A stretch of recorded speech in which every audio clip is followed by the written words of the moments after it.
नमस्कार. एबीपी मराठीमध्ये स्वागत आहे. बातमी आहे शेतकरी राजा आणि भेंडवळ येथील मांडणी संदर्भातील. 370 वर्षाची परंपरा अबाधित. गेल्या अनेक वर्षापासून शेतकरी यांचे पीक, पाणी आणि देशाची नैसर्गिक स्थिती दर्शविणारी ही भेंडवळ मांडणी अतिशय महत्त्वाची मानली जाते.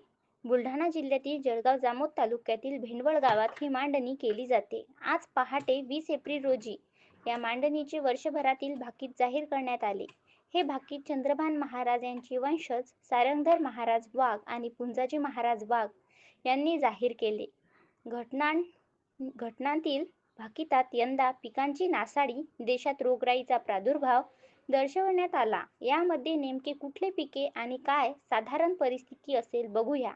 भेंडवळची मांडणी 2026. पिके: कापूस पीक चांगले, ज्वारी पीक साधारण भावात चांगले, सोयाबीन नैना, तूर पीक अनिश्चित, मूग पीक सर्वसाधारण, उडीद पीक रोगराई, तीळ पीक चांगले, भाजली रोगराई जास्त, बाजरी पीक चांगले, तांदूळ पीक चांगले, मठ पीक सर्वसाधारण, जवस पीक नासाडी, लाख पीक मोगम, वाटाणा पीक अनिश्चित, गहू पीक साधारण, हरभरा साधारण, मोगम. देश: नैसर्गिक आपत्ती संरक्षण खाते मजबूत राहील, परकीय देशाचा त्रास राहील, आर्थिक परिस्थिती वाईट राहील.